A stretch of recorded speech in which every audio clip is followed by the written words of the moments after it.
You probably grab McDonald's almost on autopilot. The average American dines there 55 times a year. That's like letting Ronald McDonald be your personal chef for nearly 2 months straight. But before you grab your keys for another drive-thru detour, there's something you absolutely need to know. Remember when your mom used to say, "You are what you eat"? If that's true, most of us are walking science experiments, courtesy of McDonald's burgers. Last week, I found one I had left in my car for 3 whole weeks. And get this, it looked exactly like the day I bought it. No mold, no off smell, nothing. Meanwhile, a homemade burger goes full biohazard after just a few days. So what's really going on here? Because that beef patty isn't just meat. It's more like a chemistry fair project. While a regular burger usually has around 5 ingredients, meat, salt, pepper, maybe a dash of garlic, the McDonald's burger list reads like the periodic table. Salt, preservatives, moisture lockers, roughly 70 different additives by some counts. Now, McDonald's claims to use 100% beef, but former plant workers mention something called pink slime, basically leftover bits cleaned with ammonia. Yummy, right? And then there's this odd fact. Scientists and fast food skeptics have kept McDonald's burgers from 2009 on display still looking fresh, some even on live cams in Iceland. One doctor posted a 62-day-old burger and fries, perfectly intact, calling it a chemistry experiment, and warning us, if this food doesn't rot, maybe we don't know how to break it down either. A food scientist once explained the real reason these burgers stay fresh. High-heat cooking kills bacteria, and then the burgers rapidly dehydrate, inside and out. Without moisture, mold doesn't grow. Store one in a sealed Ziploc bag, and suddenly mold appears within days. He basically called it jerky or croutons, masquerading as dinner, food and wine. Maybe salads feel safe, but at McDonald's, healthy often means illusion.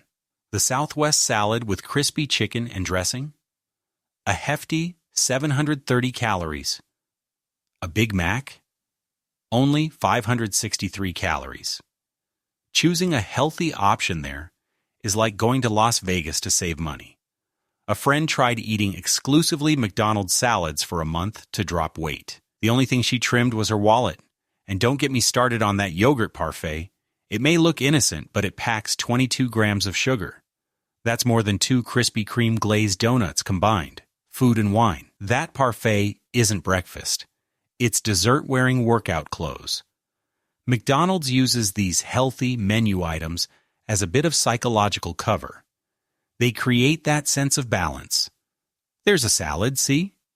Your kids can pick something healthy. It's the treadmill in the candy store. You don't use it, but it makes you feel better about the candy bar. Genius. There's also sneaky upselling tactics. The walls, menus, and counters are drenched in red and yellow because those colors trigger hunger. Ancient marketing tricks proven by science. Value menus hide in corners, while the most profitable items sit directly at your eye level. Combo meals? You'd think they're cheaper, but often buying a Big Mac and fries separately costs less than the combo. Yet most of us instinctively pay extra for it. McDonald's menu boards are changed constantly, based on what they need people to order that month. It's behavioral design, not convenience. Let me give you a real eye-opener. McDonald's strategically pumps fry scent into their vents right where customers walk in. That smell triggers cravings, turning your car into a drive-thru delivery system even before hunger hits. It's Pavlovian at its finest. Studies show around 70% of customers spend more than they intended, just because of menu layout and smell exposure. Then there's McDonald's ice cream machines, the bane of everyone who wants a sundae. At any moment, around 10 to 25% of them are broken. These aren't mechanical flukes, they're machine tantrums. McDonald's uses Taylor C602 machines, which trigger vague error codes if a cleaning cycle fails or there's a minor operating hiccup. Once locked, only a certified Taylor tech can reopen it. Cheaper for Taylor, more downtime for us. Franchisees once backed a hack tool called Kitch that decoded those errors. McDonald's banned it. Repairs are Taylor's bread and butter. literally 25% of their revenue. The company benefits when machines stay broken. Only Taylor can fix them. Kitch's tool threatened that monopoly, so it was shut down. As of October 2024, a DMCA exemption lets franchisees legally bypass software locks for repairs, but distribution of tools is still murky. A hopeful sign, but the ice cream lottery continues. Now think about the fries. They're legendary, but they're also immortal. One burger and fries duo from 2009 still looks golden fresh. No mold, no decay. A grandmother's wedding dress doesn't hold up that well. McDonald's fries have become museum artifacts. One curator in Iceland even dusts them like they're ancient relics. In experiments side by side, homemade fries sprout mold and decomposition within a week. McDonald's fries sit there mocking decay, still crispy, golden, for months. Why? Because they're heavily dehydrated and loaded with preservatives. They resemble ancient mummy potatoes more than food. Salt content? Off the charts. One medium serving of fries can push your sodium intake beyond half your daily limit in a flash. It's like they're preserving us alongside those fries, a crunchy human jerky experiment. In Section 2, I'll dive into what's really inside those McNuggets, breakfast eggs, and the hidden minutia you'd never guess, plus why your wallet's running lighter even when you're eating healthy. Stay tuned if you think fast food is just about convenience. Next, we break down what science is actually putting on your tray. Let's talk about those golden little nuggets, the kind that seem to call your name at 4 a.m.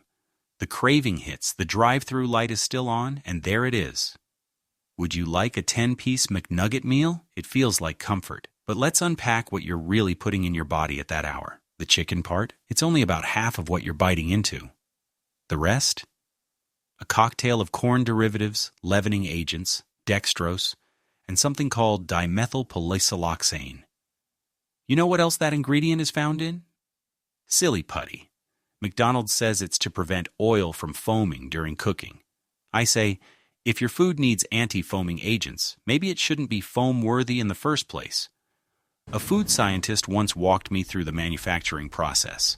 Chicken bits get ground into a paste, mixed with stabilizers and flavoring agents, then shaped into exactly 4 McNugget designs. Yes, 4. The ball, the boot, the bell, and the bow tie. It's like chicken Tetris, only instead of a puzzle, it's a processed science blob molded into bite-sized nostalgia. In a blind taste test, researchers found that people couldn't tell the difference between McNuggets and breaded paper towels soaked in chicken broth. That's not an exaggeration. The real flavor isn't chicken. It's sugar, salt, and your childhood sleepovers. And if that doesn't raise your eyebrows, let's talk breakfast. You've seen the commercials, golden eggs, perfectly round, softly folded into a McMuffin. But here's the thing. Real eggs come with one ingredient, egg. McDonald's eggs come with around 20. They're pre-cracked, cooked in a factory, flash frozen, and shaped into neat little hockey pucks before being shipped off to stores, where they're reheated and served under a lamp. A friend who worked at the plant described it like watching a Play-Doh factory. Only instead of toys, it was eggs getting stamped into exact shapes. And those fluffy scrambled eggs in burritos? They come in industrial-sized cartons filled with yellow liquid that looks more like melted crayons than breakfast. Shake, pour, grill, done. She told me the liquid eggs reminded her of the slime kits we made in 5th grade. Only difference? People are actually eating this stuff. And let's not forget how perfect it all looks. Every egg, the same size, same shape, same yellow, like they filtered your breakfast through Photoshop before it hit your tray. In nature, no 2 eggs are identical. At McDonald's, they've cloned breakfast. But here's where it really gets clever. You're not just being served these engineered foods, you're being steered toward them. Everything from the red and yellow color scheme to the placement of menu items is designed to make you crave, click, and cave in. Those colors were chosen specifically to trigger hunger. Studies from the 1960s proved that red grabs your attention and yellow boosts appetite. It's not branding, It's psychology warfare. And those digital menu boards, they're not just pretty screens. They're behavioral economics in action. High-margin items, like combo meals, are placed exactly where your eyes land first. The cheap stuff, hiding in the bottom corner like it's embarrassed to be there. One marketing consultant told me McDonald's changes the layout of their menus more often than people change their toothbrushes, testing what makes us spend more. The value meals? Usually not a value at all. If you actually price out each item separately, you'll often pay less than the bundled combo. But the word value triggers your internal bargain hunter. I tried it last week, ordered each item individually, saved $1 and change. Not life-changing money, sure, but multiply that over 55 visits a year, and suddenly it's not just fries you're swallowing, it's your budget. And then there's the smell. Ever notice how the second you get within 50 feet of a McDonald's, that unmistakable French fry scent hits you like a wave? That's no accident. Those scent vents are placed strategically to trigger cravings.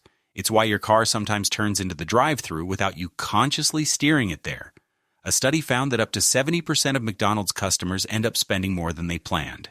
Not because they're weak, because they're surrounded by psychological booby traps designed to upsell, impulse buy, and override your better judgment. And yet, we keep coming back. Again and again. Because McDonald's isn't just selling food, they're selling routine, reliability, a safe space in a hectic world. But routine has a cost. A friend of mine decided to quit McDonald's for 30 days, just to see what would happen. First 3 days, torture. He said his car still tried to make that familiar left turn like it was on autopilot. That's not hunger. That's conditioning.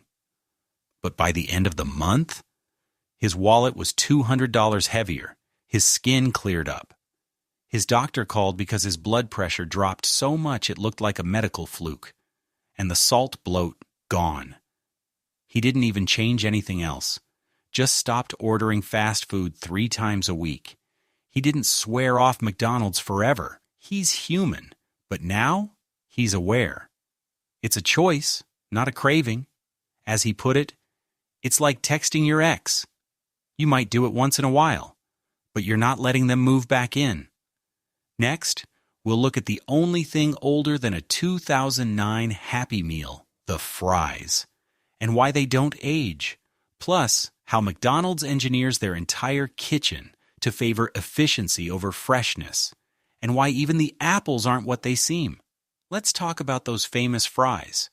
You know the ones, hot, salty, golden sticks of nostalgia. But here's the part that nobody talks about. Those fries might outlive your childhood memories. Literally. In Iceland, there's a museum that displays a McDonald's meal from 2009. The burger looks brand new, but the fries? Perfectly golden. Still crisp-looking, not a speck of mold. They've become more relic than snack. The curator just dusts them off occasionally, like ancient pottery. That meal is older than the iPad, and it's in better shape. Here's a fun science experiment you can try yourself. Make homemade fries. Make a batch of McDonald's fries. Leave them out. In a week, your homemade batch will look like a middle school biology project. Mold, fuzz, maybe a tiny ecosystem. But those McDonald's fries, they'll be smugly sitting there, unfazed by time, like they were just unboxed. A food scientist once explained why. Real potatoes are packed with moisture and nutrients, perfect for mold and bacteria. But McDonald's fries, they go through a processing journey that strips them of nearly everything natural. First they're cut, then blanched, then fried, frozen, refried, and loaded with preservatives. By the time they hit your tray, they're more synthetic than plastic and salt. So much salt. A medium serving of fries packs enough sodium to make a cardiologist sweat. It's like they're not just preserving the fries. They're preserving you. Ever feel bloated after a meal there? That's your body holding on to every molecule of salt like it's preparing for a desert hike. Even the apple slices aren't safe. You'd think it's the one untouched thing on the menu, right? just a sliced apple.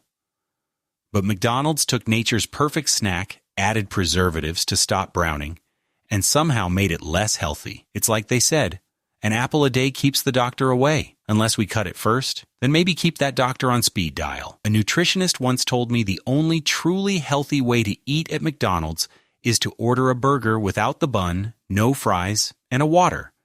At that point, you might as well stay home and eat a plain patty in your kitchen while staring at a blank wall. At least you'll save $8 and a tiny piece of your soul. Now let's talk about the healthy options. The salads, the yogurt, the fruit.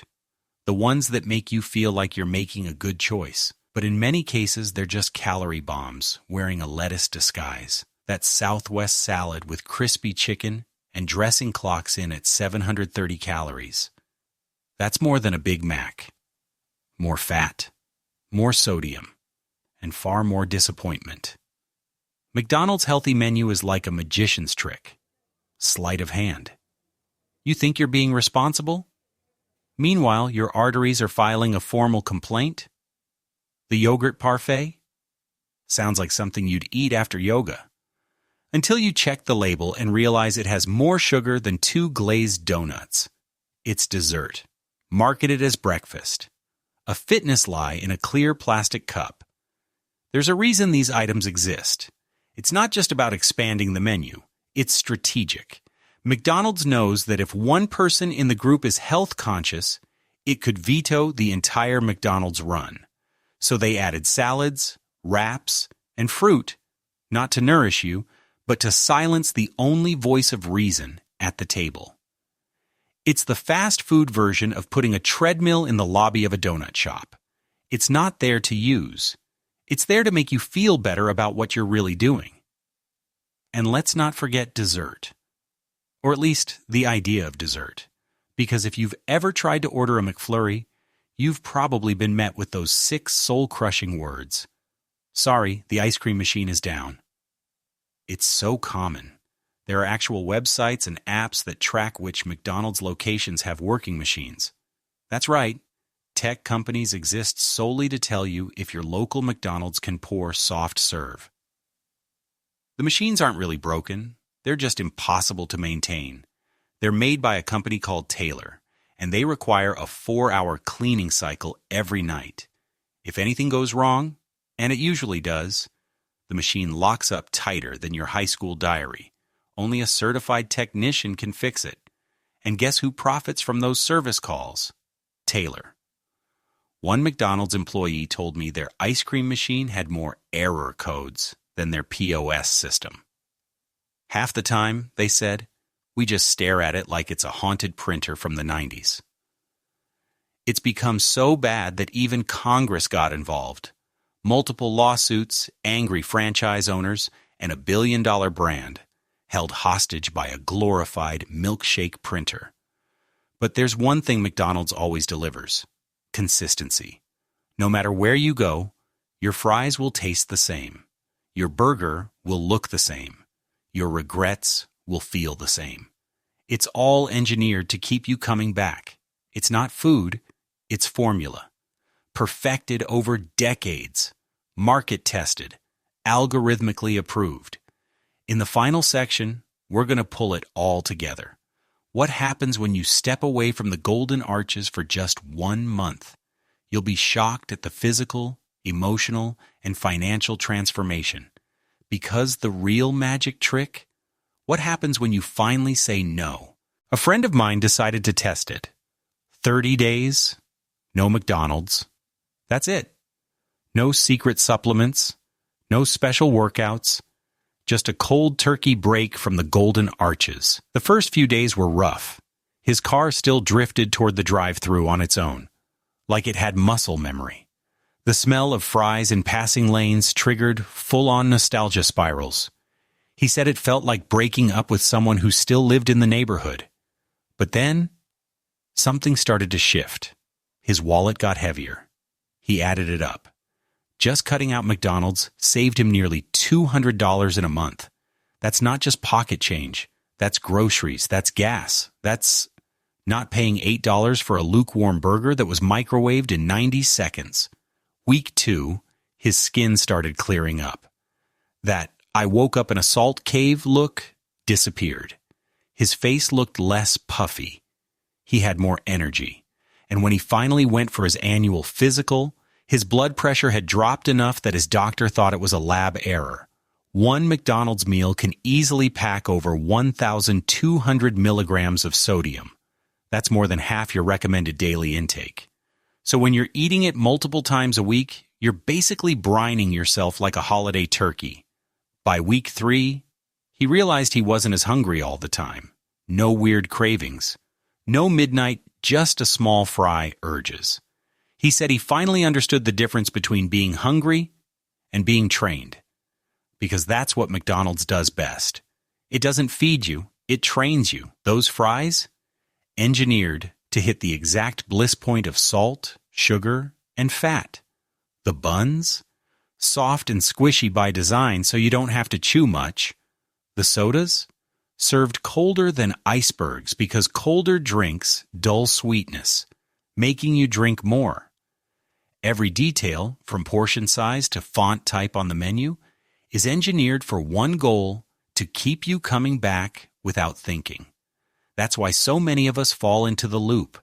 It's not laziness, it's design, it's repetition, it's an entire business model built on automatic habits.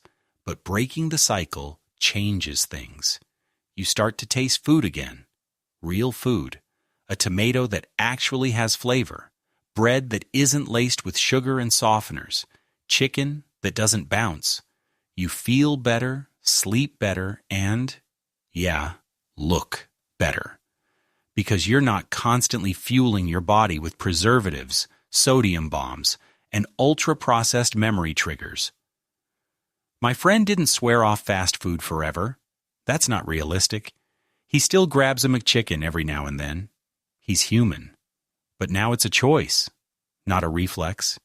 He decides. Not his cravings, not the billboard, not the smell wafting through the air vents of his car. He said it's like running into an ex. You remember the good times, the convenience, the late-night laughs. But you also remember the gut ache, the emotional bloat, and how much better you feel when you keep your distance. And here's the wildest part. Once he broke the cycle, McDonald's didn't even taste the same anymore. That burger? Too salty. The nuggets? Too soft. The fries? Too chemical. When you've detoxed from fast food, your taste buds come back online. And suddenly, the magic spell is broken. That's the real trick of McDonald's. It's not just about the food. It's about the routine, the predictability, the illusion of a quick fix. It's the reward system they've wired into us since childhood. Happy meals, birthday parties, the toy, the playground, the fries that were always hot, the smile that came with the bag. It's emotional fast food, and it's powerful. But once you see it, once you really see it, you can't unsee it. So here's the takeaway. If you love McDonald's, fine. Nobody's saying cut it out of your life forever. But know what you're choosing. Look past the packaging, past the polish, past the perfectly square egg patties and the magical anti-aging fries. Understand what's going into your body and what's not. Real food decomposes. Real food nourishes. Real food doesn't need a chemical glossary and a 200-day shelf life. Ask yourself one question. Do you want food that's designed for humans or food that's designed for profit? Because when your meal has more preservatives than nutrients, when your fries outlast your houseplants, and when your ice cream machine is down more than it's up, maybe it's time to rethink the golden arches. And if this pulled back the curtain just a little, hit like, hit subscribe, and share it with someone you know is still out there ordering McNuggets without asking what's actually inside. Because remember, what's on the tray might look simple, but the truth is never on the menu.